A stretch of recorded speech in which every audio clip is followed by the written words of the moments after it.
I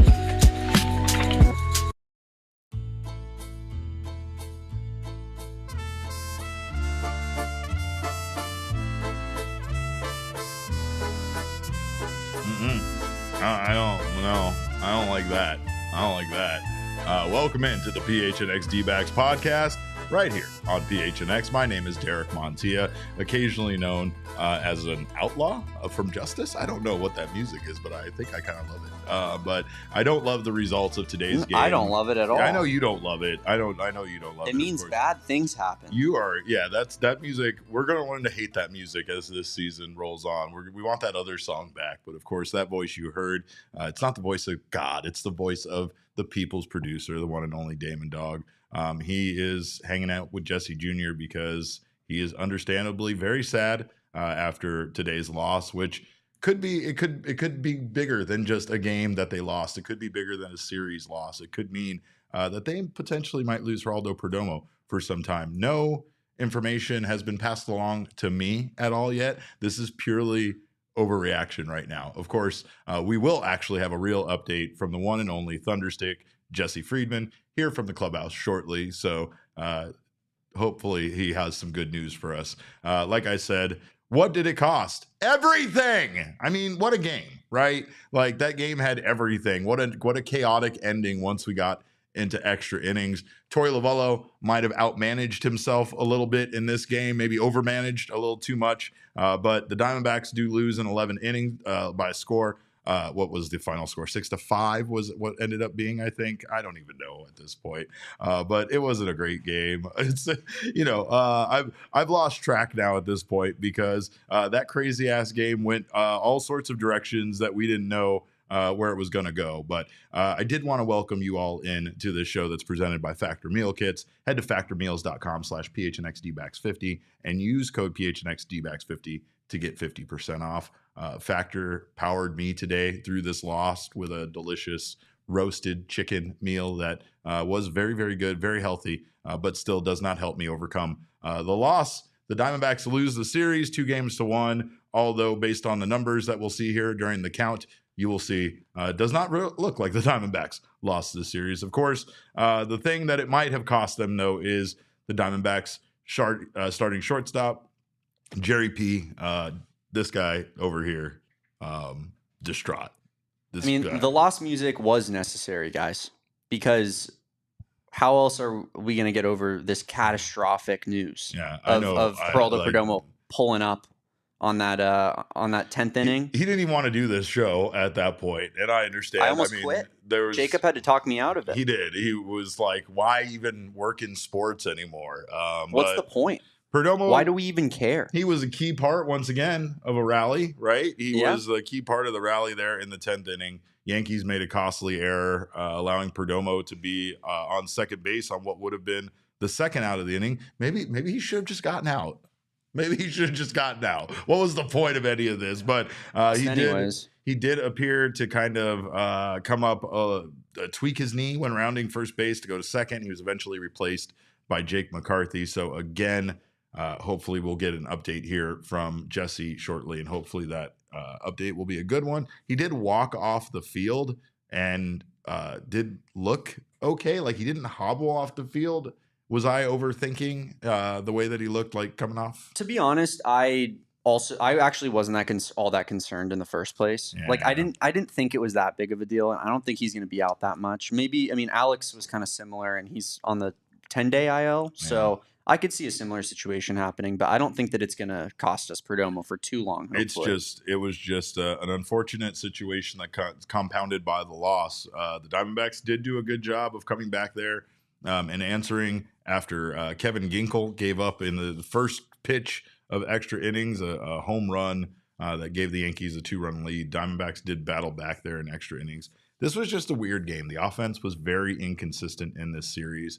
very up and down. Obviously, there was a huge game 2 today. Both starting pitchers had an excellent outing. Merrill Kelly was very, very good for the Arizona Diamondbacks.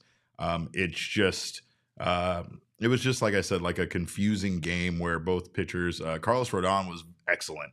And the only guy that could really get to him was the one and only Blaze Alexander. Have yourself a series, young man, by the way.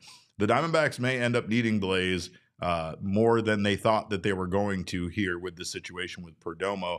So it once again shows how this depth is advantageous. Things that were a problem at one point kind of seem to solve themselves, or at least you can see why the Diamondbacks might have not wanted Blaze, sitting and only, playing every once in a while, when now they need him potentially to be a regular everyday player on the infield. But yeah, a lot of you are saying it in the chat. I don't disagree with you guys. There was some baffling managerial decisions in this game, including removing Blaze Alexander for Jace Peterson. Did not go over well here at PHNX HQ. I'm still waiting for Jace Peterson's first competitive swing in a Diamondbacks uniform. I'm waiting for it. First one. He's been on the team for how long, Derek? Since the trade deadline last year? Yeah. I've seen a grand total of this many competitive swings out of that guy. Yeah.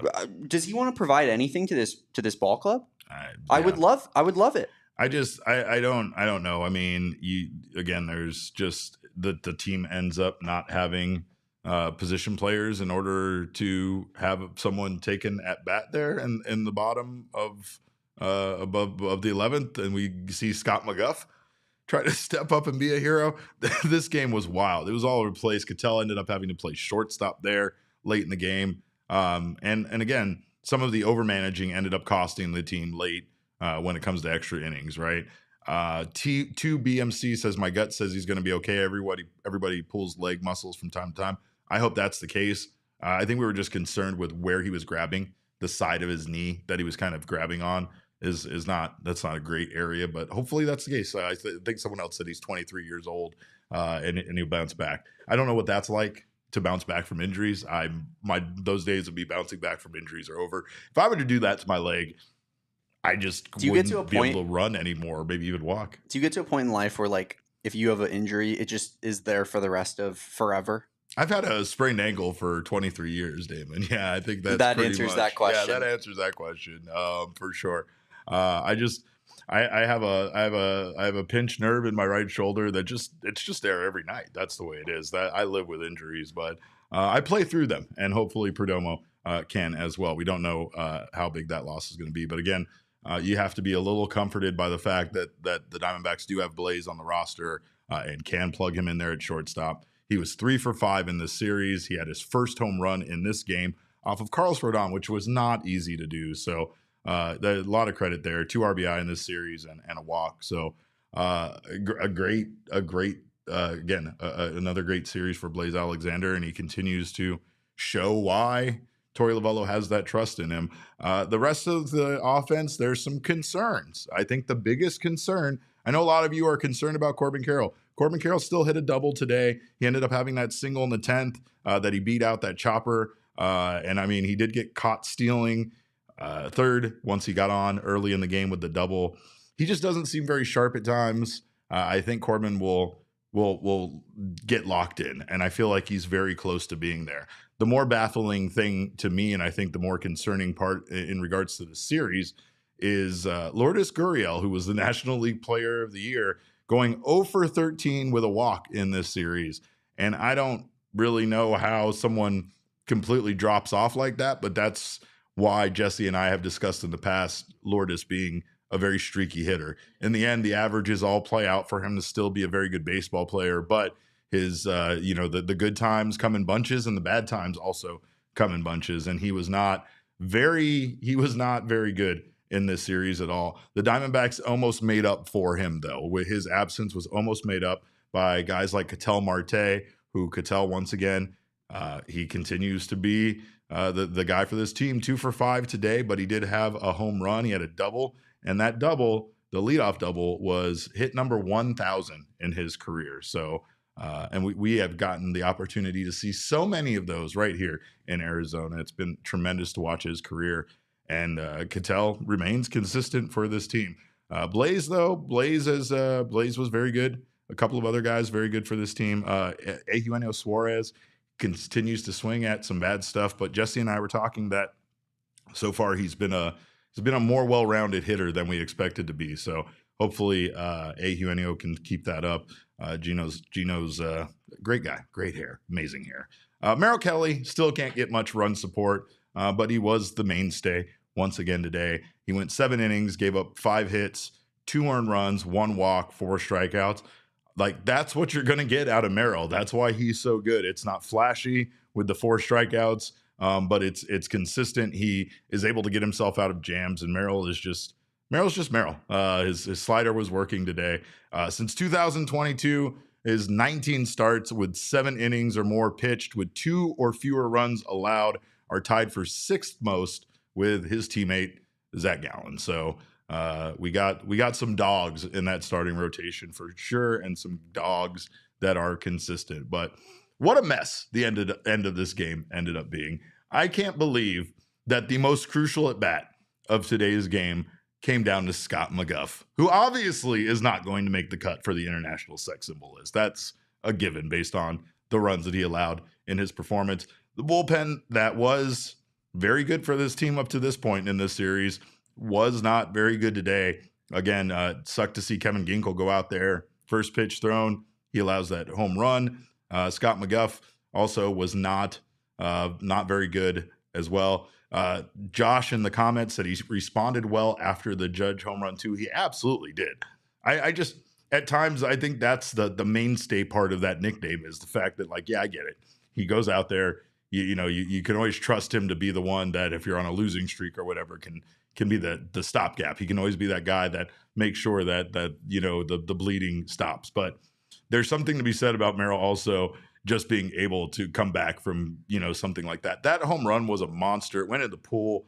The ovation at Chase Field, not to get off on this tangent again like I did last night, was absurd. I think that only in the playoffs last year do I remember being present for that kind of roar from the crowd. Like, the amount of Yankee fans, which, again, I will be a little bit more understanding about this, and I'm sure some of you can as well, even though you don't want to be.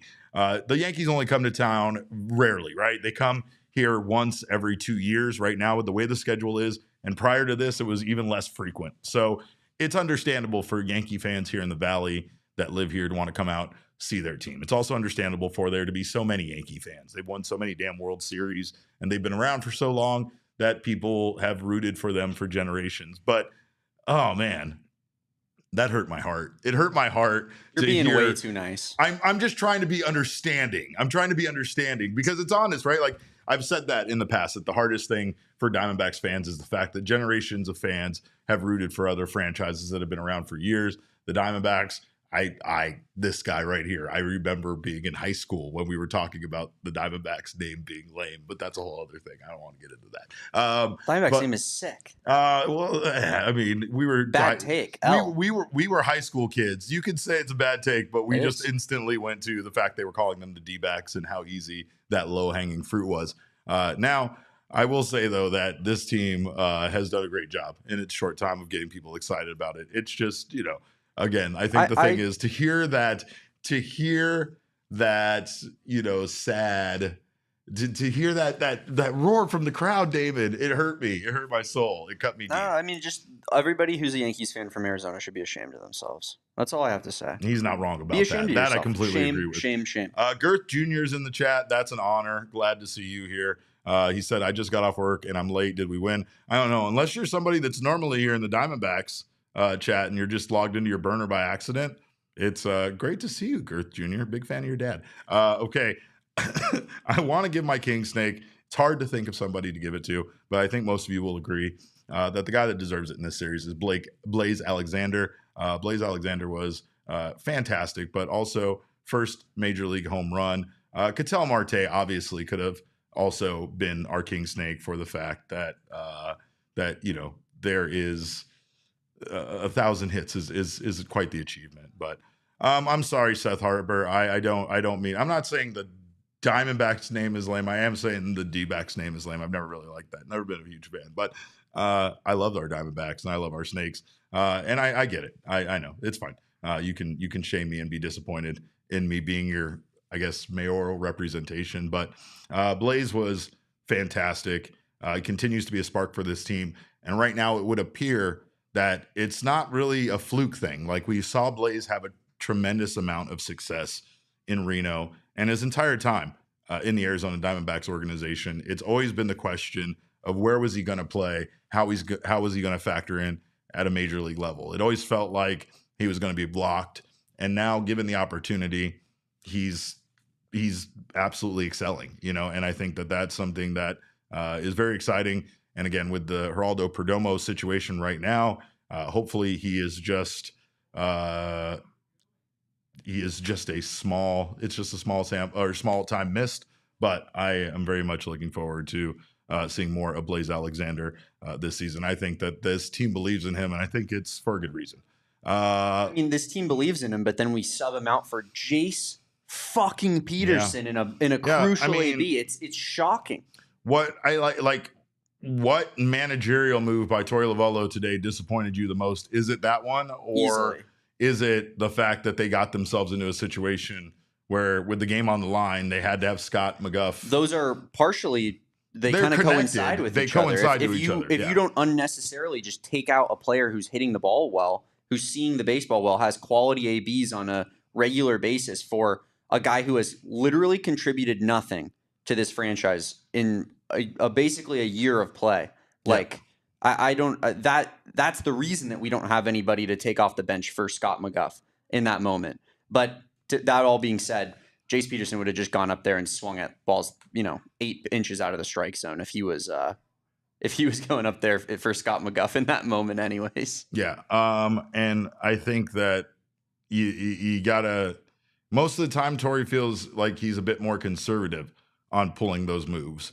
I thought that going to Jace didn't really make sense. Like, I get you're trying to go, with the matchup that makes, more sense on paper, but you have a kid that's unbelievably hot right now versus a player that really hasn't done much to show you that he was going to contribute in this situation. So my initial thought was that maybe he mixed up Peterson and Peterson again. That was my initial thought. I was like, maybe the big gaffe here is that, once again, he meant Peterson, but someone thought he meant Peterson. I don't know. But yeah, definitely can put this one on Torey with how close the team kept it and how those managerial moves ended up costing them in extra innings. It'll be interesting to hear what he has to say. I don't doubt that he doesn't take responsibility for this a bit himself, considering the situation that the team ended up getting themselves into in extra innings. Of course, we do appreciate you guys for being here in the PHNX Sports YouTube channel right now. Oh yeah, Josh, you're absolutely right. The ball's 8 inches outside the strike zone, our strike. So that was also a huge factor. I feel like I could, it's talk about low hanging fruit. It's low hanging fruit at times to blame the umpire, but my God, I feel like we've seen some very bad umpiring so far this season. Like, in a very short amount of time. Am I wrong? Like, I don't know. Do they come out of the gate crisp, or are they usually off their game and need to get into regular season form? Damon, what's going on? They're never great, are they? No, because they're umpires. That's why we hate them. We can't stand them. They're miserable people. We hope all the bad things happen to them. Though. That's the one thing about, like, robot umpires is, like, then like, who can we blame? It's easy to just be like, oh, it's But let me ask you this: fault. Do you watch tennis? I do from time to time. Right, it's fun. It's exciting. I'm a tennis guy. How exciting does it when they go to the camera that shows where the ball landed? How exciting is that? Yeah. The replay camera? Fair enough. Do you get mad at the replay camera and say the replay camera's wrong? No, because it's a fucking robot and it's infallible and it knows exactly where the ball went. So none of us can question it. And we all go, yes, all hail the magic replay camera. That last call was so bad. We could have that in baseball. We could have the strike zone and just fucking have it. Let Scott McGuff cook, man. Let McGuff swing the bat and let him end the game like that. That's another thing. As an umpire, come on, you didn't see Scott McGuff up there and think, these guys are screwed, and maybe think, I'm going to give him a little bit more. I'm going to give him a little bit smaller of a strike zone. That's crazy. That's crazy. Yeah, let the guy hit the ball. Let the guy hit the ball. Anyway, The umpires might not get ball, but all of you here in the chat definitely do. We thank you guys for being here. Of course, if you have not subscribed to the PHNX Sports YouTube channel, do so right now. What are you doing right now? You have nothing better to do. Do it right now. You're here already. Sign up for notifications. That way you don't miss when any of our wonderful shows go live, like our Cardinals show that's about to start here very soon. Damon's going to dart out of this room and go do 2 shows at once. I have no idea how it's going to work out, but I can't wait to see it. Of course, if you are listening on the audio podcasting side, make sure you subscribe over there. Leave us a review. We always appreciate that feedback. Those 5-star reviews definitely help us out. Of course, if you are here right now in the YouTube channel, make sure to drop us a like. Gabby loves when you do that. We love when Gabby's in the lineup a bit more than Tucker Barnhart. But of course, Gabby loves it when you like our show. Of course, another great way for you to get down on some fun MLB action is with the BetMGM Sportsbook app. Right now, you can still get in. Just get in on a little same game parlay action. Of course, the more legs you add, the more money you can win. And right now, if you download the BetMGM Sportsbook app on iOS or Android and sign up using our promo code of PHNX, you can deposit $10 in your account, and after placing your first wager, you can receive up to $1,500 back in bonus bets if your bet loses. All you got to do is place that bet, and if that bet does lose, your bonus bets will be available once your initial wager is settled. Of course, check out the PHNX Bet Show for all of the info. Shane is over here. So he was screaming his head off because he took the under on the Mariners game when Josh Rojas came in to pitch. And Josh Rojas, I watched in real time. Well, I watched Josh Rojas outpitch Scott McGuff. That was the whole experience. But his under did hit thanks to Rojas's help. So make sure to check out everything he has to advise you on. And of course, again, sign up for BetMGM. Use that bonus code of PHNX. Place your first BetMGM Sportsbook wager through the Sportsbook mobile application for at least $10. You will receive up to $1,500 back in bonus bets if the bet loses. Check out the show notes for full details. And now listen to Shane talk about the disclaimer.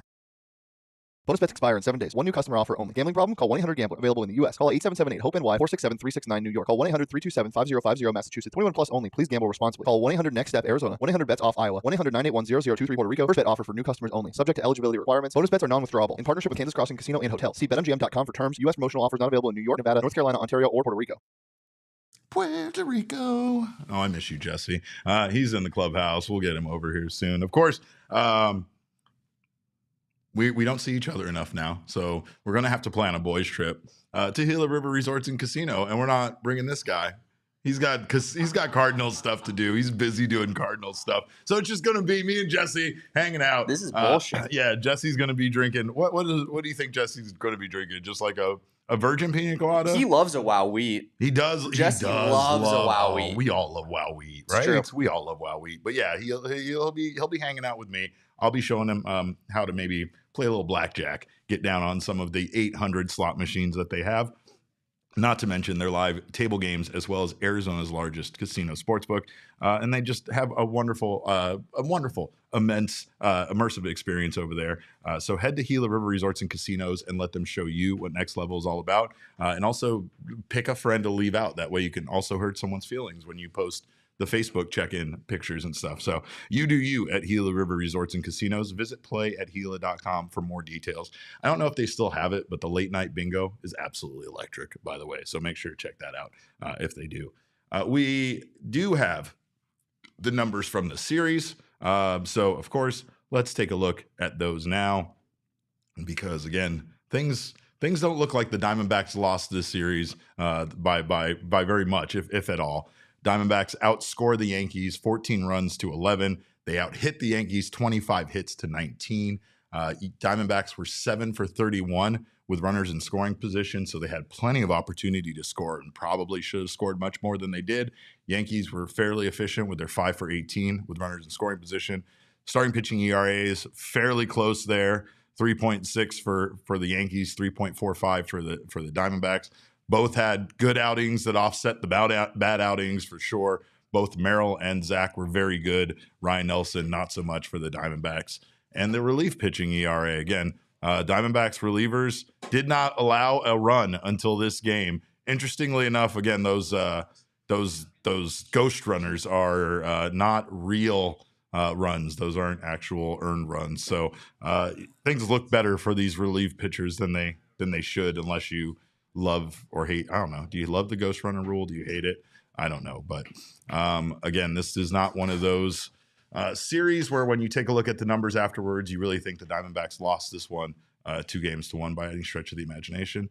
And that sucks. That part sucks. The Diamondbacks did, of course, do enough there in game 2 to make all of that happen. But there's just a lot of things here that could be encouraging. The idea here that the Diamondbacks do have some starting pitching depth that is coming very soon. We just got those updates yesterday from Torey, and everything sounds very encouraging as far as Jordan Montgomery's progress on joining the starting rotation, Erod getting healthy, and even Paul Sewald's updates sounded very encouraging. So in regards to the way things went, it's not ideal, but there is still some things that you could take away that were positive here. It was still, a lot of fight in this team. Merrill Kelly still had himself an excellent outing, and again, didn't get the run support he deserved, but not great. People, El Gallo in the chat says Ghost Runner is absolute dog shit.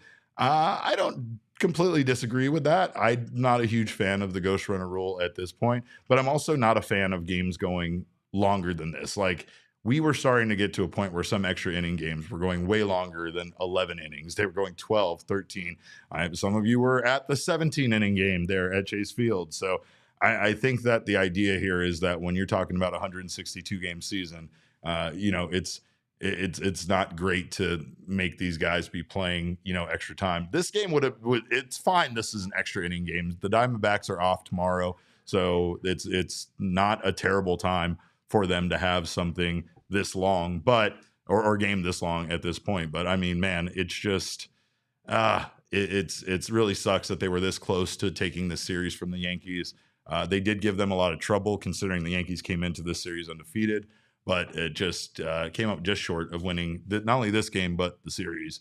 The bigger problem here is if Geraldo Perdomo does miss time. Again, the Diamondbacks do have the depth here with the way Blaze Alexander is playing right now to cover for him. But Perdomo, just like he was today in the 10th inning, Perdomo has just been a key part of the Diamondbacks offense and their rallies at times, and his defense has been pretty damn good. But yeah, I mean, Eric in the chat says that Bach Jesus. I don't know what the fuck was going on there late in this game, especially with the umpiring. But I mean, that's the problem right now with umpires having that human element. There's just a lot of things that are confusing, like that Bach. I didn't get a chance to see it clearly because I was still agonizing over everything that happened to Perdomo. But that's great. Piece of Yoshi says, I was actually thinking you do something somewhat stupid and play one of your outfields, play third, and slide Gino over and pray nothing gets hit to the left side. No, I don't. I don't know. I don't like any of that. Everything in this game late was a damn nightmare, by the way, and I still can't believe that Torey got himself into this situation. I don't ever want to hear anybody complain about leaving players on the bench at the end of games, because this is why we do this. This is why we do this. We need those guys sometimes. Game goes. Have we thought about Scott McGough just trying to be better? There's that too. Just needs to be better. I was really disappointed because Scott McGough had not allowed a run. He looked amazing yesterday. In fact, Torey was asked today about just the trust that he has in Scott McGough being in high leverage situations. So ironically, after professing that he did have that trust in him, McGough did what he did today. I think that this bullpen does need some help, and I think that Jesse at times has brought it up that not going after bullpen arm this offseason might end up being a big mistake. We know we do have those comments from Mike Hazen and Ken Kendrick that made it sound like the Diamondbacks are willing to definitely pursue a bullpen arm later here when it comes closer to the trade deadline, but that's not now. And again, even with the reinforcements coming, even with all the options the Diamondbacks are going to have, they're fairly limited on options now. And things don't get easier for them. They have an off day, and then they go into Atlanta to play the Braves. Things are going to get very difficult for this team. They come off a lot of their relievers being used, and again, a lot of question marks about both Tommy Henry and Ryan Nelson. You also get a very, very good Atlanta Braves pitching staff. So if Rodon was able to do this to you today, and the Yankees bullpen was able to hold you the way they were, like prepare yourselves for the Atlanta Braves and their pitching. It's White Sox beat them, so that's one thing you could say. But yeah, I mean, I do want to take a step back in regards to Corbin Carroll. I know that there's a lot of concern about Corbin Carroll, and I am there with you. I think Corbin so far has looked very passive this season, and I don't exactly know the reason for it. But I do hope that changes. Today felt very much like, again, like I said earlier, that things were moving in the right direction. But that definitely a lot of questionable decisions. The sophomore slump's a real thing, though. It is coming from experience with Julio Rodriguez. Yeah, like, it happens. You just got to be patient. Is it more on the player, or is it more on just the amount of information that now is available on the player to opposition? Well, I think it's both, because they know how much information is available on them, and I think it gets in their head a little bit. Now you start overthinking it, and that's why the season. Yeah. Like Julio is starting the season very rough. Like it's just strange, and I think it's more than statistics in baseball. It's mental. The mentality and living up to expectations. Because especially when you're in your rookie year and you're having the year that Corbin Carroll was, you just kind of black out and do it. Yeah, you know? Yeah. And you're almost like, it's like ignorance is bliss in a way, because you don't know any better. So now you're just like, screw it. Who says we can't do it? Who says I can't go out there and steal that many bags and hit that many home runs, right? Like, logically, it doesn't make any sense. But when you don't care about logic and you're just out there playing ball, it's different. Once you kind of start letting things catch up to you, and you're right, the mental thing is a big part of the game of baseball. Christian Walker was talking about the fact that, like, at times when Zach Gallen is on the mound, they almost feel more comfortable because they feel like we're not going to need that many runs anyway. So as long as we get a couple, it's fine. And that takes the pressure off of them. When this team is pressing, when the pressure is there, it can be felt. But of course, there's one guy that's always cool under the pressure, and that is the one and only Jesse Friedman, who is joining us right now from Chase Field. Hello, sir. Please tell me good things about Geraldo Perdomo, because me and the chat, we're all kind of worried. Yeah, you guys might have seen it come through on Twitter. Torey Lovullo said that he is day-to-day with a right knee injury. We don't know really any specifics beyond that. He didn't sound overly concerned about it for whatever that's worth. But I don't think that an injured list stint is imminent at this point. I mean, it certainly sounds like he's gonna make the trip to Atlanta. So stay tuned for updates on that. But the early going, I guess, is positive for right now. All right, man. Well, like, do we have what, Torey from the clubhouse right now? Yeah, we do have Torey's initial thoughts on what was an absolutely outrageous baseball game today at Chase Field. So there's a lot to unpack here. Bottom line is we didn't win the game. That's the thing that I need to focus on. We need to play better inside of the game in order to win games like this. Diamondback baseball is fundamentally sound. It's not giving up an inning's worth of outs on the bases. It's controlling the zone and the at-bat when you're in the box. It's pounding the zone a lot like Merrill did today. And those are little things that we got to tidy up. I mean, they're a good baseball team across the diamond. So when you're giving them, like I said, an inning worth of outs, and it's 8 versus 9 innings, this is going to most likely be the outcome. I was proud of this team for a lot of things. They kept fighting, they kept grinding, they kept getting on base, they kept doing what they know how to do. So that's the hard part. The easy part is on me to make sure that we're coaching them and tidying up the right areas, and we will. And when we do, that's when I can sit up here and say, whether we win or lose, I'm okay if we play the game the right way and the D-backs don't beat the D-backs. I felt like we beat ourselves today, and that's unacceptable. And we'll get that right. How much did Torey Lovullo beat the D-backs, though? There's a lot of people questioning his decisions, including, obviously swapping Blaze Alexander out for Jace Peterson, not to mention the situation that they left themselves in there in extra innings. It's never great, Derek, when you have a relief pitcher batting with the bases loaded and 2 outs. Not ideal. In a one run game in extra innings, something has gone seriously wrong. We did ask Torey Lovullo about having McGough have to hit in that spot. We'll get to the decision to pinch hit, which sort of led to this here in a moment. But here's what Torey had to say about having Scott McGough, of all people, take that at bat in the 11th inning. Yeah, they all been talking smack about who's going to lead off. He ain't going to be the leadoff hitter in my model for sure. Look, we were put in a really tough spot. As soon as we were out of infielders and Cattell had to come into the game, and it was clear that Jerry had to come off. I wasn't budgeting for that. When I was making my moves, I wasn't budgeting for that. And we were left in that situation. And, we were thinking, throw the ball in the dirt. I thought Booney made a great move. He forced the hand that was dealt and put it on us. And McGough hasn't swung a bat since college, and he was a little late. And I'm thinking it would be a great story if he just blooped the ball over the infielder's head.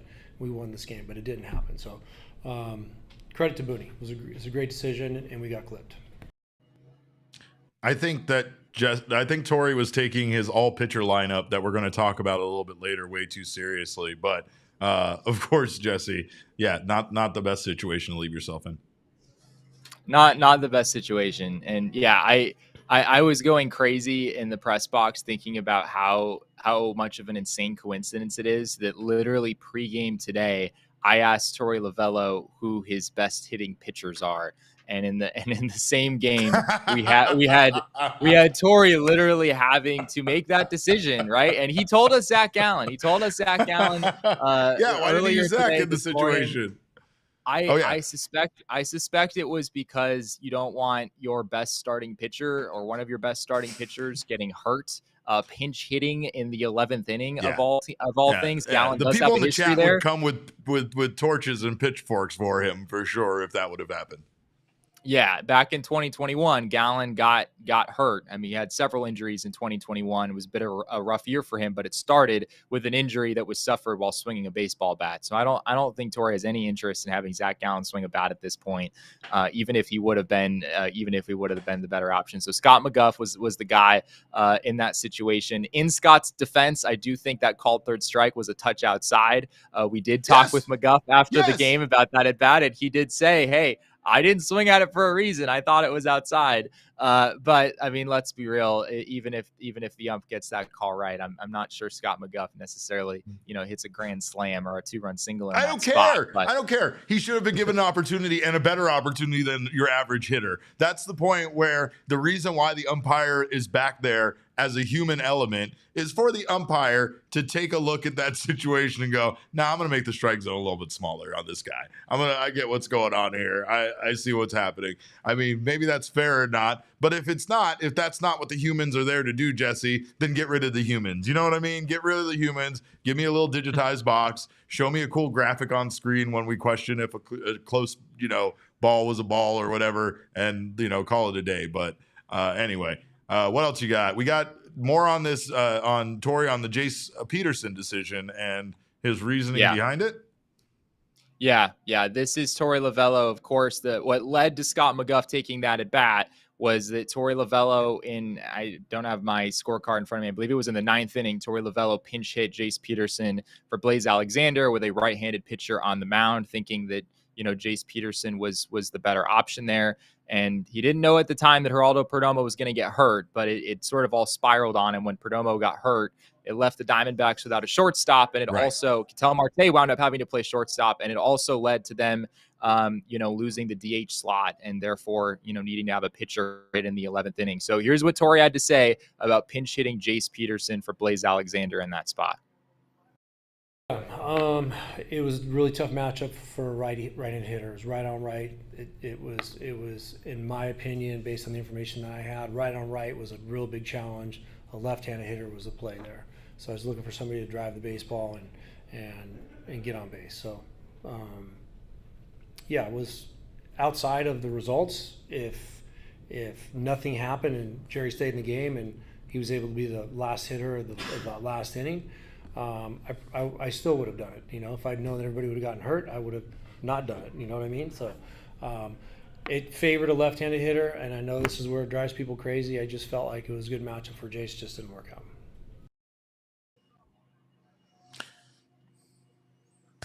Just didn't work out.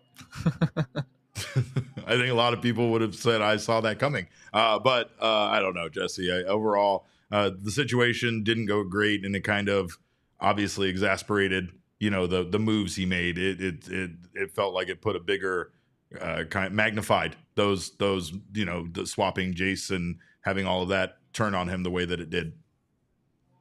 Yeah, I mean, let's be fair here. Like, if Geraldo Perdomo doesn't get hurt, then the decision, I mean, I'm not saying it works out great, but it certainly would have looked better. I mean, you probably don't have Scott McGough hitting in the 11th inning at that point. If you're not expecting your shortstop to, blow out his knee on the bases when you're making that decision, especially that late in the game, the chance that happens is extremely, extremely low. So, in a sense, hindsight is 20/20 here, but I also did have questions in the moment, before Perdomo had gotten hurt, before Cattell played shortstop, before Scott McGough stepped up to the plate. I did have questions, like a lot of people in the chat probably, about why the Diamondbacks were pinch hitting Jace Peterson for a very, very hot hitter in Blaze Alexander. Now, granted, Alexander has done all of his damage so far against left-handed pitching. He's had the platoon advantage, I believe, in every single one of his plate appearances this season, or at least the vast majority of them. He's here to mash lefties. Like that is his role right now on this Diamondbacks team. But the reality is Jace Peterson against a right-handed hitter, or a right-handed pitcher, is he really an upgrade over Blaze Alexander swinging the bat well against a same-handed guy? It seemed a little too cute to me. Like pinch hitting, right. I'm all for pinch hitting late in games, trying to get the platoon advantage. But Peterson versus Alexander, in my head at least, the margin there is a little bit too small to warrant the risk, which of course in this case wound up being expounded, the risk of putting yourself in a situation where Cattell Marte has to play shortstop. Hindsight's 20/20 in this scenario. Like we said, it ended up going definitely south on Torey when it came down to it. But it's also why you typically don't see those kind of moves made, right? Like when you just think like, all right, Jock got on, let's put in a pinch runner or something. It's like, you can't just do that, because that ends up costing you a player that you might end up needing very, very much later in the game. But Jesse, of course, we do have your favorite thing in the whole wide world, which is another edition of Numbers Don't Lie. What is today's numbers, Jesse? Yeah, this one is pretty crazy, Derek. I didn't necessarily want to go this direction, but I had to make a rush decision on what my number would be with all the chaos going down at the end of the game. So 3 is the number of line drives that Corbin Carroll has hit up to this point in the season. I believe he has had 20 batted balls. So 3 of them have been line drives. 17 of them, out of that 17, they've all been grounders or pop-ups. There have been no productive fly balls that he's hit so far.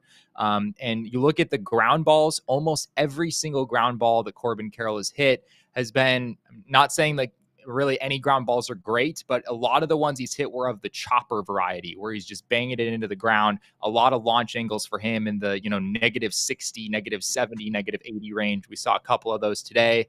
He did get a couple of hits today, right? There was the double down the line. That was a chopper.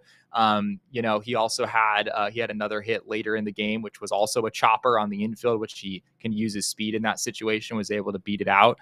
I am not here to say that I am super concerned about Corbin Carroll. It's too early for that at this point. I want to make that very clear.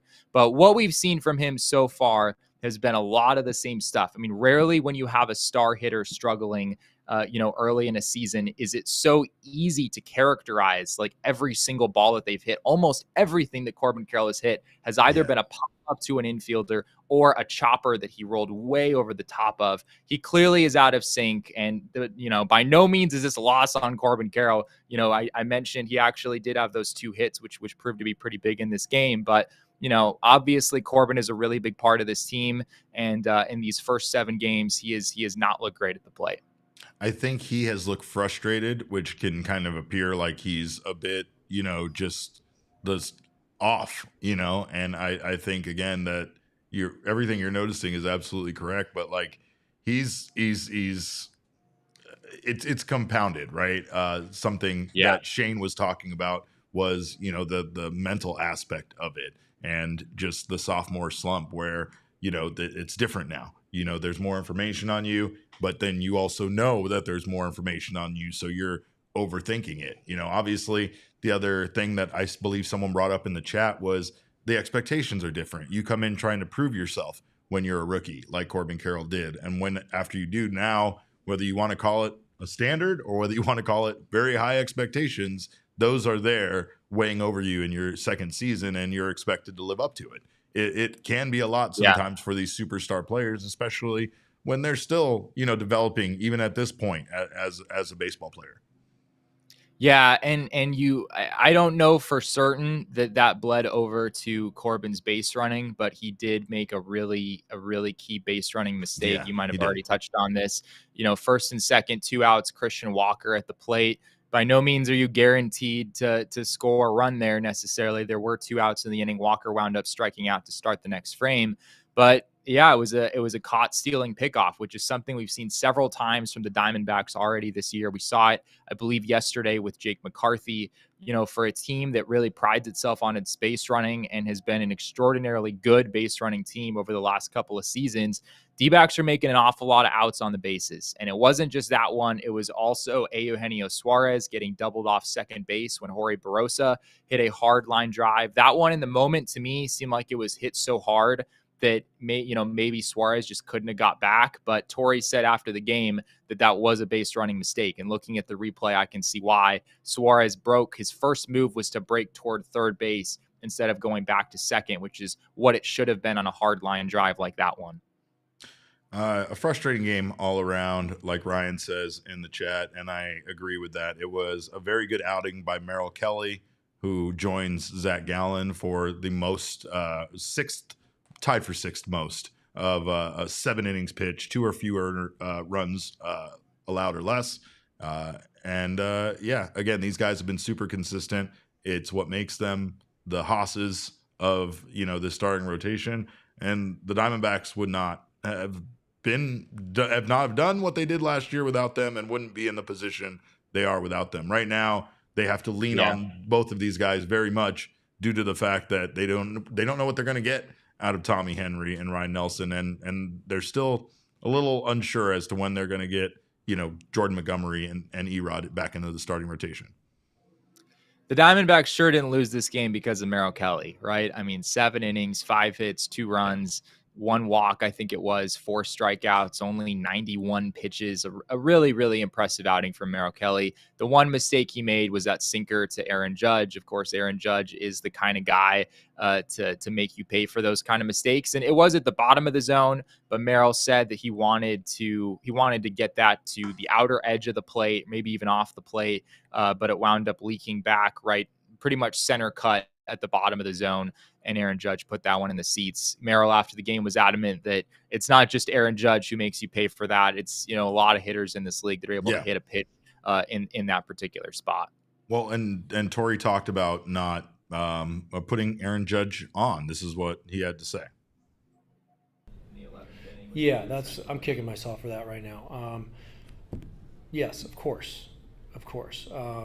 You don't want to give up the second run, whether it's 2 or 3 runs. It doesn't matter in extra innings. So, yeah, I felt like we were gonna force him into some weak contact. We just made a mistake in the middle of the zone. But I could have taken everything out of the entire equation and just put him on. And yeah, I'm kicking myself for not doing that right now. Shane would have hit him, and I think that's the right call. But that's why we're not managers. Just pin him. Just pin him. I would have hit him, but only because I would have been throwing, so it wouldn't have hurt that bad. Yeah, no, I mean, obviously, again, I think I could throw faster than Josh Rojas, though. Yeah. Well, he still got you through that inning, pal, and you still hit the under, so we're very proud of you. I also, I think here, I realistically think that ovation that we heard, Jesse, when Aaron Judge hit that home run was one of the loudest ovations I've ever heard at Chase Field, and it's sad to say that. And after that ovation, I don't think I would have pitched to that man the rest of the game. Chase Field was rocking, Derek, and for all the wrong reasons for a good portion of not only this game, but this whole series. There were a lot of Yankees fans here, not only today, but the last couple of days. There were over 35,000 fans in attendance here at Chase today for a Wednesday day game, which is unheard of. The D-backs generally are somewhere in the teens for these Wednesday day games, so basically twice what their typical attendance would be. So yeah, Yankees fans showed up and showed out. There were a lot of "Let's go Yankees" chants throughout this game. You know, they're yelling Anthony Volpe's name when he's up there. They absolutely showed out in this series. And it's something that, of course, if you're a Diamondbacks fan, I mean, that's the last thing you want to see in this ballpark, particularly given the success that this franchise has had recently. But it's the reality of the situation. Yankees fans, man, I mean, we talk a lot about Cubs fans and Cardinals fans and Dodgers fans and how well they travel. The Yankees are from a long, long ways away from Phoenix, Arizona, but they still, those fans certainly still showed out here this week. Those are residents, Jesse. Those are people that live next to you and I. Don't get it twisted. They did not travel for this game. Those are people in Arizona. And again, it's some fans have the right perspective. Like on my tweet that I sent out, some people about like the 7 Yankees fans to 1 Diamondbacks fan I saw, people were like, hey, they're still paying the bills. And that's the idea that we should keep here, right? Like as long as people are in that building and it's not empty, like you and I have seen it at times in the past 5 years, then all is good, whether it's opposing fans, whether it's Diamondbacks fans. It's just a matter of when you ask who it matters to, why it matters to the players. And don't think it doesn't, because they hear that giant ovation for an opposing player and they understand to an extent. That's Aaron Judge. He's definitely an elite player that I think it's hard not to, scoff at that and be like, oh my God, when you see that kind of home run hit from a man like that, right? But I will also say that you would love it if the Diamondbacks got that support more often, and not just opening day, and not just a few days around opening day, and not just on bobblehead nights and Alec Thomas t-shirt nights, the rest of the time too. I get it. We're not going to all come out on Wednesday day games. Those Yankee fans were crazy and committed, and it's the only time that they get to see them if they live here in Arizona. So we'll give them the pass on that, but we want to make sure we show up and show out so that this team can feel that love, because it matters. And if it didn't matter, I don't think the players would have brought it up last season as often as they did. I just can't get over thinking back again to this game. Like the Diamondbacks just made so many mistakes today. I mean, between Torey and they still, to their credit, they did still almost win the game. I mean, Torey talking there about not putting Judge on in the 11th inning, maybe that cost them a run. I mean, maybe this game is still going if the Diamondbacks don't make that decision. There's the decision we discussed earlier with pinch hitting Peterson for Blaze Alexander. What if the team doesn't go that route? There's Corbin's base running mistake. There's Eugenio Suarez's base running mistake. Yeah. There's Scott McGuff's balk, which I haven't even touched on. That was another something that maybe didn't actually factor into the outcome of this game. I guess you could have a debate over, whether both those runs would have scored anyway. But yeah, I mean, they made so many mistakes today that, yeah, like you said, I mean, it's a wonder that they were even as close in this one as they ultimately were. Yeah. Of course, you can get over this loss with our friends at Four Peaks. It's a great time to grab yourself an ice cold beer. I know we're not celebrating, but it's still a great time to have a beer. Be sure to follow them at Four Peaks Brew and at Four Peaks Pub to get the latest on Arizona's premier craft brewery, and check out their brand new beer they have this year, their Bad Birdie Juicy Golden Ale. It is giving the Wow Wheat a run for its money on people's favorite beer here at the office. So make sure to check out this collab between Four Peaks and our friends at Bad Birdie. Super drinkable and the perfect companion at the tee box or in your fridge. Again, visit fourpeaks.com/locator to find all of your favorite beers and events and where Four Peaks is near you to not sleep. We are the Chicken Tendy Gang. Do not forget that. Make sure you get your chicken tendies. Check out at Four Peaks Brew at Four Peaks Pub to keep up with the latest at Arizona's hometown brewery. Must be 21 or older to drink Four Peaks, and please drink responsibly. And while you're drinking at Four Peaks, make sure to consider taking an adventure with Arizona Lottery. Of course, Jesse takes the RAV4 on all his adventures, so make sure whatever adventure you're going on, you take your favorite car, but also take Arizona Adventure along with you. Right now, the Arizona Lottery is introducing this new promotion, and there are 3 Great ways to play. Of course, you can get their Arizona Adventure Lottery tickets anywhere you get your lottery tickets, including Circle K, that feature 3 iconic landscapes. You can also enter tickets online for a chance to win $1 million in cash and Arizona travel prizes. But the fun method here is to check in at geolocated adventures at 10 destinations across the state, from Flagstaff to Yuma. Arizona Lottery says proceeds from ticket sales support environmental conservation, among other important initiatives across the state. Arizona Lottery is not just about playing games and winning prizes, it's also about giving back to the state and its communities. Visit azadventure.com for more information on how you can take an adventure or for a chance to win $1 million in cash and Arizona travel prizes. Of course, if you're not a diehard yet, make sure to check out gophnx.com. Join us, become a fan of this thing we're doing over here, become a part of the family. You get all of the content we have to offer, including the stuff over at the PHNX, of course, at the Discord, which is the best place to be an Arizona sports fan. You get all of Jesse's content. You get free t-shirt from phnxlocker.com of your choosing, including one of our brand new shirts, our of course, the Defend the Pool design, and really the Sunday Fun Day shirt, which is quite possibly one of my favorite shirts we've ever had. You get all these wonderful benefits, so make sure to sign up today and become part of the family.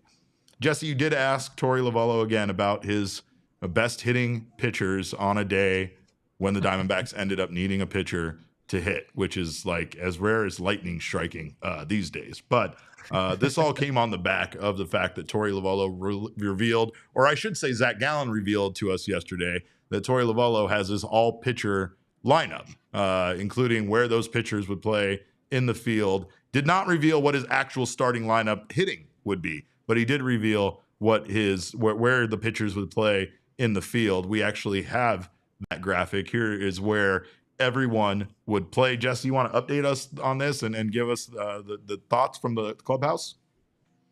I mean, first of all, this is, I think, my favorite graphic that we've ever made at PHNX. And this is just this is beautiful stuff right here. Scott McGough, of course, was the chosen man today. As I said earlier, Zach Gallen, you probably have injury concerns there. So even though Torey did mention Gallen as being potentially his best hitter earlier today, no huge surprise they didn't go in that direction. We did ask Scott McGough like when his last at bat was. And it was back in Japan. He said his first year in Japan, he remembered taking at least, I'm not sure if it was multiple at bats or just one at bat at some point. But yeah, I mean, at this point, Derek, like any major league pitcher, like even picking up a bat is, I mean, why would you even do that, right? It's not like Torey had warned McGough in advance, like, hey, if we ever are in a situation where we need a relief pitcher to come in and hit because the bench happens to be empty, you're the guy. So I'm going to need you to, take BP a few times during spring training or something. That's not my understanding of the situation. McGough found out, a few batters beforehand. He said that Torey did give him a little bit of lead time. But he's still the shortstop, Derek. So, he can hold on to that. Let's go back to that real fast because I want to describe for the people listening what we have here. This is a graphic of where these guys would play in the position. Zach Gallen, very upset that he's at second base because he feels like he should be the shortstop, which is where Scott McGough is playing. We have it's Tommy Henry at first base, right? Miguel Castro in right field. We have Ryan Nelson, that's good. Let me correct this. Kyle Nelson in center field. That's very important because Torey was adamant that Kyle Nelson can get it done in the outfield. And then you have Joe Mantiply in left field. Odd choice there. Ryan Nelson rounds out the infield at third base. And then behind the plate, he has Bryce Jarvis. We talked about the big body. Not exactly the big body I thought we'd see behind the plate. Maybe Joe Mantiply would be a guy we'd think back there, like we said yesterday, but still very tall. I don't know. This is weird. This is weird for me, Jesse. I don't know if I agree with Torey, but he did just give us active pitchers. He also gave us his bench, which Merrill Kelly would be on, and I'm sure he's not happy about that. But the one thing he did bring up that we brought up, Dre Jamison, who's noticeably absent from this. And Torey said, yes, absolutely, Dre Jamison would be in center field if he was healthy and playing in this fictitious situation, which is odd to just not include him anyway, considering it's not real. Yeah, I guess Torey just decided not to include any of the injured players, so we don't have a ruling on Takes it very seriously. He takes it seriously, Jesse. In case he has to use them in the game. this was a scientific exercise, undoubtedly. So yeah, we don't see Dre Jameson here, but yeah, I mean, you and I, we talked to Dre a few weeks ago when he told us he run like a 4.3 40-yard dash or something, which is after meeting an Olympic stuff. sprinter, just thought he would try it out himself to see how fast he could go, and he casually ran a 4.3 40. Yeah, there are a few questions about Dre Jameson's athleticism. Still, maybe some questions about, what it'll look like when he comes back from TJ, and how will the velo look and all that stuff. But few questions about Dre Jameson's speed and athleticism. Well, we did actually have one. You did, and you asked Torey it because we talked to Torey about this exact thing, and Torey brought up that he actually considered using Dre Jameson when he was on the roster as a pinch runner. Here's what he had to say. This year? Yeah. Well, to be honest with you, we knew that, and he was going to be our designated pinch runner when he was a starting pitcher last year, or a reliever when he wasn't going to be available. So we had him doing that stuff to make sure he can get on the bases and not blow out. He's a definite weapon. His legs are pretty special. You wouldn't consider using him this year? No, definitely not. No way. Definitely not. No way. In case you couldn't hear that, that was Jesse asking if he actually considered it this year, maybe having Dre just be a pinch runner. Yeah. All of this. I was 99.99999% sure that you're not going to throw a pitcher who's, I mean, from an injured list standpoint, it'd be a disaster, right? Like, you have to find a way to get Dre Jameson on your roster when just to be a pinch runner. Just to be like a specialized pinch runner. I was pretty sure I knew the answer, but it was fascinating to hear that the Diamondbacks seriously considered using him that way last year when he was still on the roster as both a starter and a reliever. That's the thing that's fascinating to me here is we've joked about this. We've talked about it putting fire in our blood, right? But at the same time, it just goes to show that Dre Jameson really, really is that fast. He is as fast as advertised. So fast that he's a pitcher that Torey Lovullo has actually considered using as a pinch runner. And all of this, Jesse, it was all fun and games earlier in the day. These were all jokes and ha-has and laughs, just like the lineup stuff. And which pitcher would you hit? Ha ha ha ha. Until it all ends up becoming reality in the 11th inning today. And now it's not so funny anymore, is it? Yeah, maybe we need to corner Torey about who his pinch runner would be now. If I don't know, I guess the bench is empty and someone gets a hit and gets hurt running the bases or something, and they're forced to go to a pitcher to come in. I'm trying to think of who on this team I would expect to have like a reasonably good sprint speed. Kyle Nelson. Yeah, it might be Kyle Nelson. He's slim and from what we've heard from Torey about his defense, shagging balls in the outfield. He can get it. Yeah, I mean, maybe that would be the guy. I do have to say, like, if Dre Jameson had ever been used in that spot, it would have been one of the most electric things if you were a Diamondbacks fan, or really just a baseball fan at large. Like, how cool is it that a team has a relief pitcher or starting pitcher? The team has a pitcher who runs a 4.3 40-yard dash and just so happens to be basically the fastest person in baseball. I mean, Dre Jameson would have 100th percentile sprint speed, most likely, if he were actually outrunning the bases on a day-to-day basis. Like, if you put that guy in the 9th inning, to steal second base and, score on a hard hit liner or something like that, that would be one of the coolest things you could ever see as a baseball fan.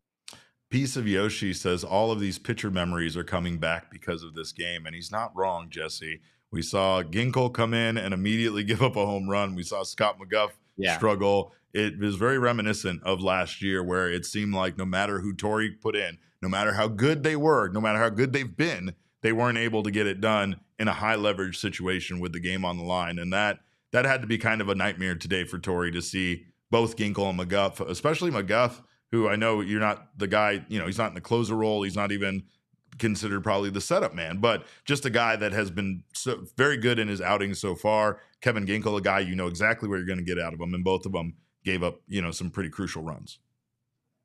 I mean, in the 8th and 9th, I have to hand it to Joe Mantiply and Ryan Thompson. Yeah, 6 up, 6 down.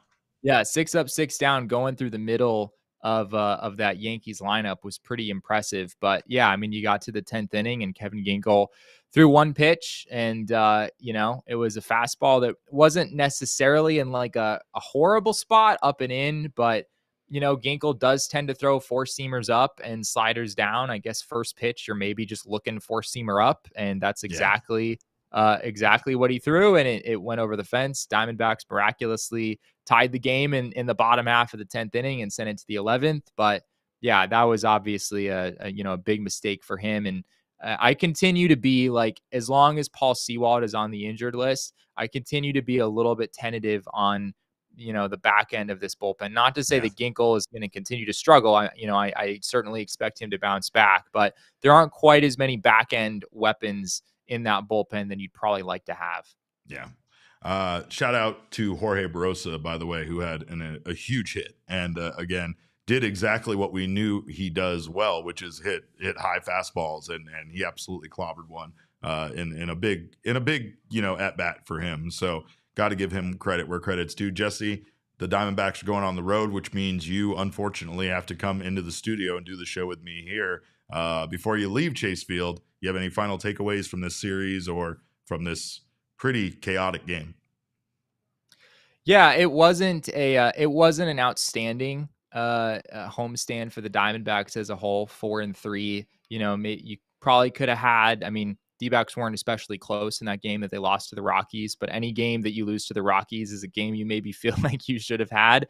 And then here in this series, I mean, the Yankees had it was a pretty commanding victory for them on Monday, but given all the mistakes that they made today, and it's tough at the D-backs at this point. I mean, they've outscored their opponents by 21 runs through 7 games, which literally means they're averaging to win by 3 runs per game right now. And yet they've only won more game than they lost. So I guess the run differential nonsense from last year, where their record was a whole lot better than their run differential said it would be. So far this year, we have very much the opposite, where the D-backs have really put it on their opponents when they've won games. But these closer ones haven't gone their way.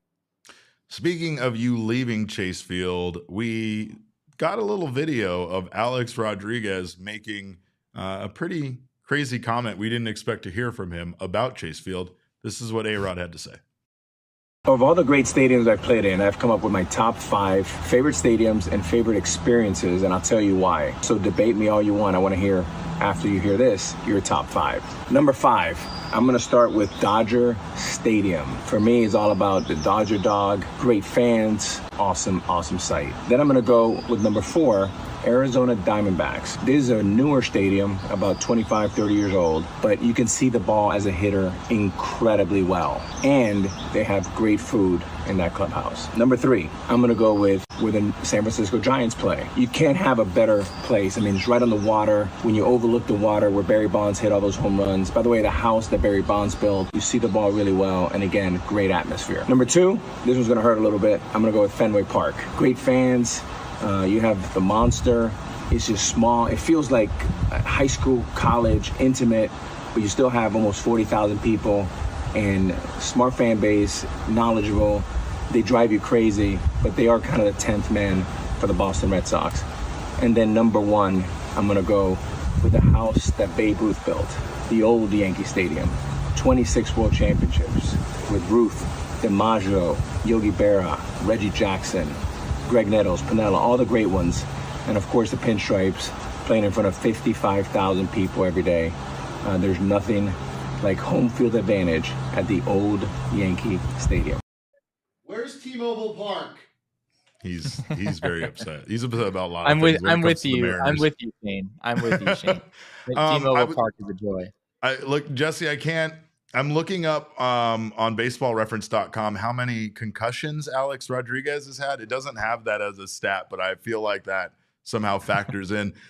What did he say? Chase Field is one of the newer ballparks. Is he talking about from like when he has to be meaning like when he played there, right? Not like in the grand scheme of today, right? That's a wild take. That is a wild take. Yeah, it is objectively not one of the newer ballparks at this point, right? Hence why we're constantly talking about where the Diamondbacks are going to be playing in the next few years, because there's a whole bunch of storylines there. I thought it was interesting that A-Rod he compliments the atmosphere, the food, the quality of the fans with the other ballparks. And with Chase Field, he basically just says, "Yeah, I like the batter's eye. The batter's eye is sick. I like getting there." He said the food in and the I'm gonna put clubhouse it. too. He was all there's good food Well, in the clubhouse too. Yeah, he also said the food in the clubhouse, which I mean, I guess is great for him, but like for the average fan or even media member going in there every day, like we don't get whatever food they have. No, in the we don't. clubhouse. Jesse, do you want me to We talk really to don't. somebody and see if we can get you clubhouse food from now on? Yeah, we'll try. I would appreciate that. All right, Yeah. I'll reach out to my people. We need to we need to save some money, that's for sure. All right, man. Well, okay, get back here. We got a show to do tomorrow at 1:00, so make sure you don't stay there because I know you'll probably drive there tomorrow thinking that they have a game, but they are off, so don't forget that. More importantly, tonight, Jesse, episode 5 of the Snakes Alive documentary finally drops at 6 p.m. So we finally get to see how things play out. I can't wait to see what the ending to this story is. I hope they don't kill off any of my favorite characters. Oh man, I'm expecting a big cliffhanger so that season 2 is even better, but we'll see. What do you think, Jesse? Why did it take this long? What happened? Yeah, I don't know. I'm trying to think. I mean, everything seems so strategic up to this point where they It was were like every other kind day? of building it up. Yeah, building it up to the regular season. At one point, we laid it all out, and it looked like they would be releasing the last episode the day before the season if they stuck with the every other day schedule, which would have made a lot of sense. Great way to hype up fans before the season starts. But then they kind of skipped a couple days, and then we still haven't gotten episode 5. Now they're dropping it on a Wednesday night. I guess the team doesn't play tomorrow, so maybe they're hoping that the excitement from that can kind of carry over into the off day. But it does seem they're letting the video eat. You know a little something about that, right? That's fair. That's fair. It'll be interesting to see how it ends, Derek. I mean, maybe the Diamondbacks win the World Series. I'm excited to find out. I can't wait to find out. But of course, if you want to go see some baseball games at Chase Field, the boys will be back. They have 2 series on the road, and then they'll be back. You can get your tickets through Game Time, which is the best place to get your baseball tickets. And right now, you can save a tremendous amount of money on your baseball tickets. Take the guesswork out of buying tickets with Game Time. For a limited time, all users can get $20 off any MLB purchase of $150 or more in the Game Time app with code FIRSTPITCH. Terms apply. Again, that's code FIRSTPITCH, First Pitch, for $20 off from now until April 14th only. Download the Game Time app today. Last minute tickets, lowest price guaranteed. It's the fastest growing ticketing app in the country for a reason. It'll get you dialed in to whatever sporting events or concerts, shows, anything you're looking to go to. The Final Four is here. Tickets are pricey, but that's a great point. If you want to get tickets to the Final Four, now is the time. I think I'm going to go. You're going to go? I think so. Shane goes to everything. Shane goes to everything. But remember, save up to 60% off by buying last-minute tickets for concerts, sports, comedy shows, theater, and so much more. Again, get that app right now. Also, speaking of another app, join the Inner Circle over at Circle K. Become part of that family. You can become a diehard, become part of the Inner Circle family. That's for absolutely free. Join the Inner Circle by downloading the Circle K app today. Terms and conditions apply at participating locations. Visit CircleK.com for details. But when you do, you will save 25 cents off per gallon on your first 5 fill-ups. You'll also save 3 cents off per gallon on every fill-up after that. We can all save some money, especially on these gas and these high gas prices. You also get a bunch of coupons in the app as well, including buy 5, get a 6th one free on a selection of Circle K products. So make sure to join the Inner Circle for free today. That's all we got, kids. We'll be back again tomorrow at 1 p.m., and we are going to be joined by our friend Dalton Feely from John Boy to talk about his snakes. We're giving. I guess talking Jake is just sort of dead to us at this point because did you see his tweets? Did you see his outfit, Jesse? D-back jersey. Yeah, that's gross. That was gross. We can't permit that. We can't allow that back in our stadium. I don't care if he dresses up like a lifeguard again. I don't even know if he feels the term defend the pool in his heart anymore, but we know Dalton does. We know Dalton, he's definitely a big snake aficionado, so we are looking forward to having him join us tomorrow. Of course, we hope you do as well. In the meantime, you can follow us on Twitter. I'm at Cap_caveman with a K. Jesse is at Jesse N. Friedman. Of course, Shane, I don't know your Twitter handle off the top of my head. That's crazy. Is it Shane _. No, just Shane Deef. Just Deef, right? Just the best Twitter on the planet. It It's is. whatever. Well, he is the best follows. Make sure to follow him. We got to figure out what we are of Shane's now, right? We're Kyle's kids. We're Damon's dogs. We were somebody's. We're Shane's sheep. That's about as good as I got. That's pretty good. That's pretty good. Yeah. I was gonna say if we don't want to have the alliteration, you could just be my disciples. That's kind of I mean, it's kind of the same thing. That's sheep too and far. disciples. That's yeah, too far. I don't know. That's too far. It's very cult like, and I'm kind of with it, but I don't know. We'll figure it out. Of course, make sure to follow everybody here, but follow our show at PHNX_D-backs. It's one of the best Diamondbacks account that exists. Maybe the best one. It is. That's what people are saying on the street. Of course, you can also follow our everything we do here. All roads do lead to at PHNX_sports on Twitter, Instagram, and Facebook.